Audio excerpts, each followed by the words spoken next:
want our young children. Thank you, sir. Let's ban NEET. Thank you. Honorable Member Sri Lavu Sri Krishna ji. Thank you, sir. Thank you, sir. Thanks for allowing me to speak on a very important amendment bill. Sir, everyone in this house at some point of time would have taken an entrance examination. If they haven't taken the entrance examination, at least they must have prepared their children to take up the entrance examination at some point of time. So coming to me, I also have taken it, but I have a different perspective, different bird's eye view on this whole entrance examination coaching system. My father was a teacher, so I could see thousands of students coming all the way to get tutored by him. Faraway places, almost 800, 900 kilometers they used to come. The students used to come and sit with him and study and prepare for these entrance examinations. So when they were preparing, I could see the number of hours they used to study, the number of hours they used to put, number of times they used to burn the midnight oil. Almost 16 to 17 hours they used to spend every day on preparing for this entrance examination, sir. And also, I used to observe the parents. Parents, they used to bring those kids to study and prepare for this. And for the fees that they're supposed to pay, they used to borrow, they used to sell, but they wanted to make sure that that the children get the best possible education available. The reason being, sir, the parent always believed, and the student also always believed, that only through education that their family situation can change.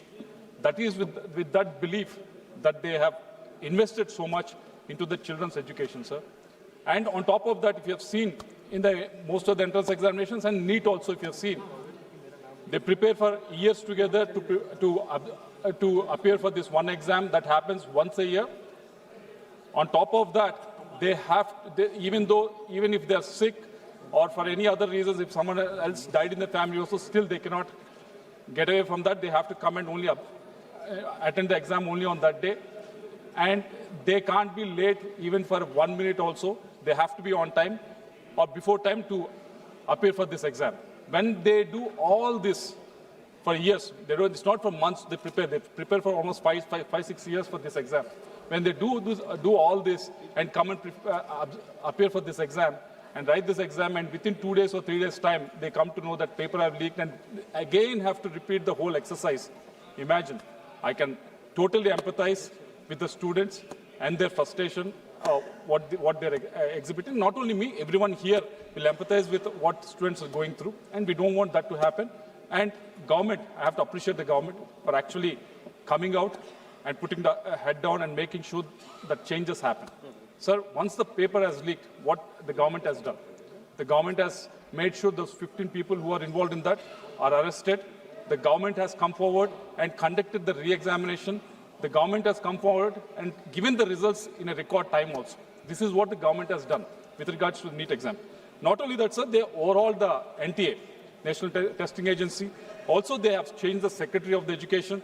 And also, the government didn't stop there. Prime Minister Narendra Modi didn't stop there. He wanted to go further. He understands what is that the system needs to be fixed. So he has appointed a high-level committee under Nandan Nilekani to make sure that NEET can happen in a much more systematic manner. And on top of that, this is the bill that government has brought in, sir. So there are only few things that students have asked, but government has understood the core of this problem and made most of these changes and brought this bill also here, sir. About this bill, Bhanushri Swaraj has explained very thoroughly about it, so I don't want to go further into that. But everyone, even I saw TMC members also supporting this bill, and everyone in this house will support this bill. This will actually speeden up the process, not only speeden up the process, but also the penalties has been increased, and also the special court provision has been provided for the state governments to institute.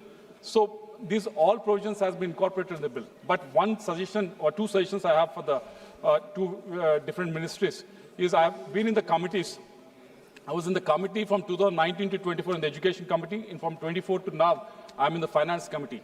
In the education committee, when I was there was a Nirbhaya Nirbhaya issues that was discussed in the committee. So when I listen to those issues, they also have the fast track courts. But the problem that they have is that the problem that they have is the speed at which that they are being dealt with. There is still a lag. Of course, there's much better than the normal courts, but still there is a lag that is happening in this fast track court. So I think the law ministry can look into it.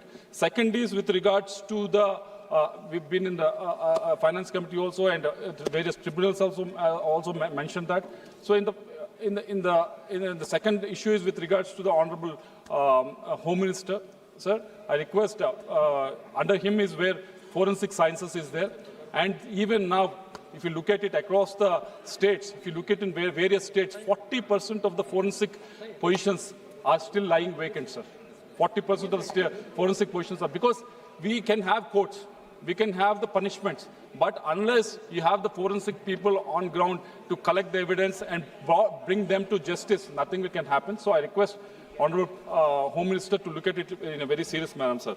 Sir, I didn't want to bring this up, but I'm forced to bring this up because of what's happening. Minister today. is sitting here, he's taking your serious. Not that, sir. What I'm about to bring it. He's taking your. What I'm about to bring it, I didn't want to bring it, but I'm forced to bring it because what's happening outside, at least in the state of Andhra Pradesh, I have to put it here.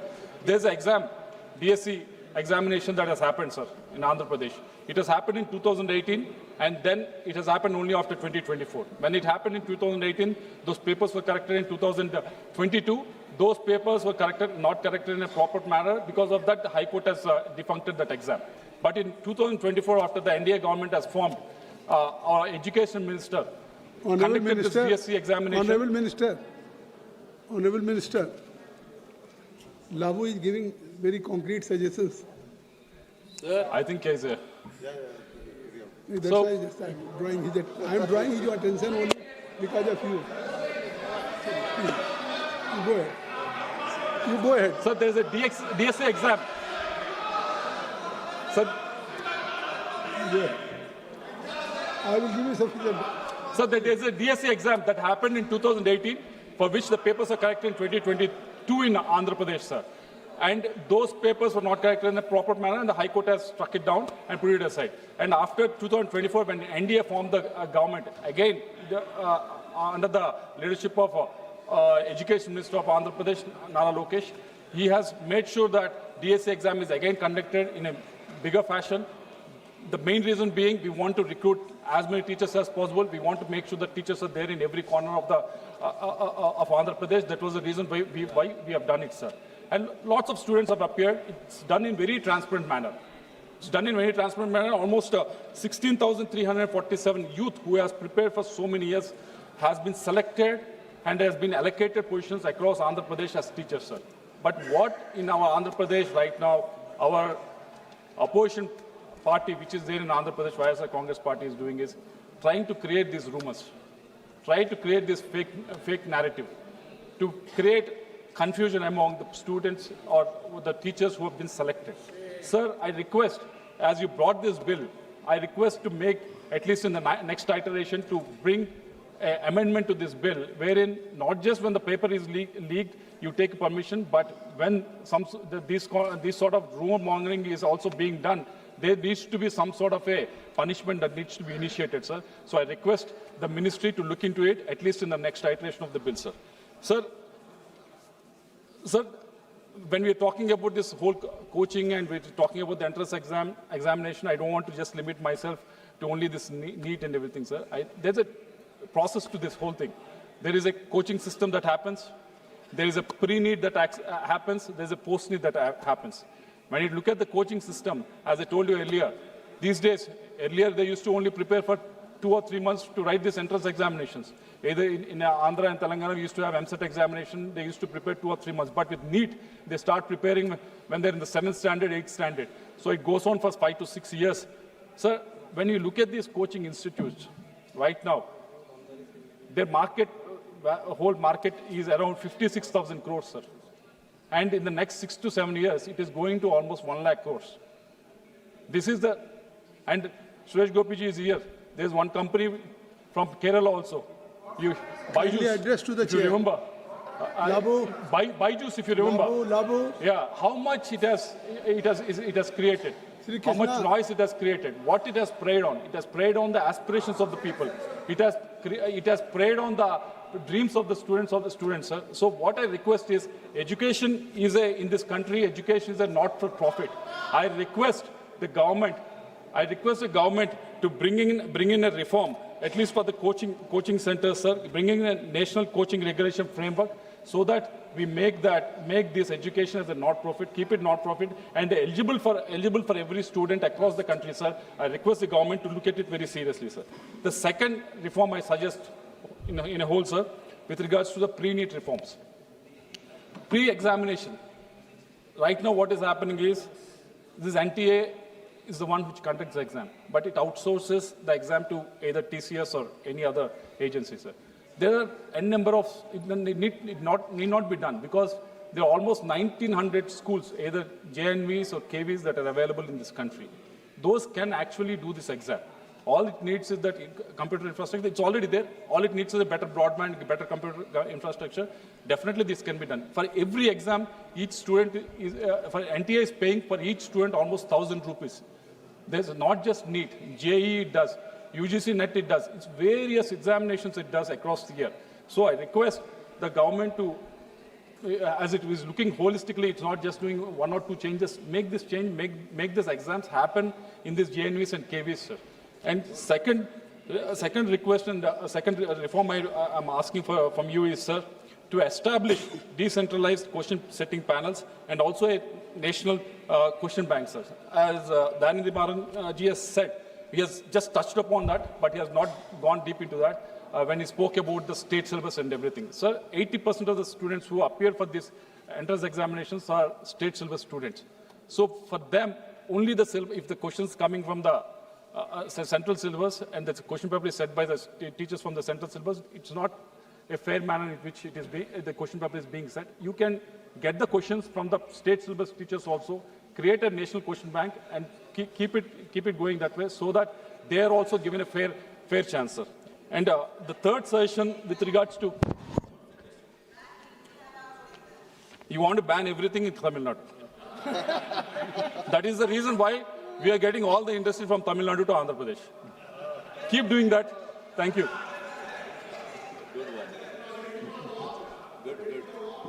And third pre-NEET reform, sir, with regards to, right now this whole exam is about one exam. I told you earlier, there's one exam that happens once a year. You're sick, if someone dies in your house also, you have to go and appear for that exam. It need not be that way. You can change the whole pattern. You can change it. You can incorporate some percentage of it, can be given to 10th class or plus 2. So you can have that percentage incorporated in that. And second, if you can give some percentage for the aptitude test, which can happen year round. And third is, you can have some percentage attributed to the subjects that as per NEET or JEE you can conduct, which doesn't have to happen once a year, it can happen multiple times a year, like how SAT, in US SAT does the same test, but Kindly it happens not just once, it happens multiple times. So I request to overhaul. So I request to overhaul this exam in such a way that it doesn't happen once a year, sir, it happens multiple times a year, sir. Sir, coming to the post-NEET reforms,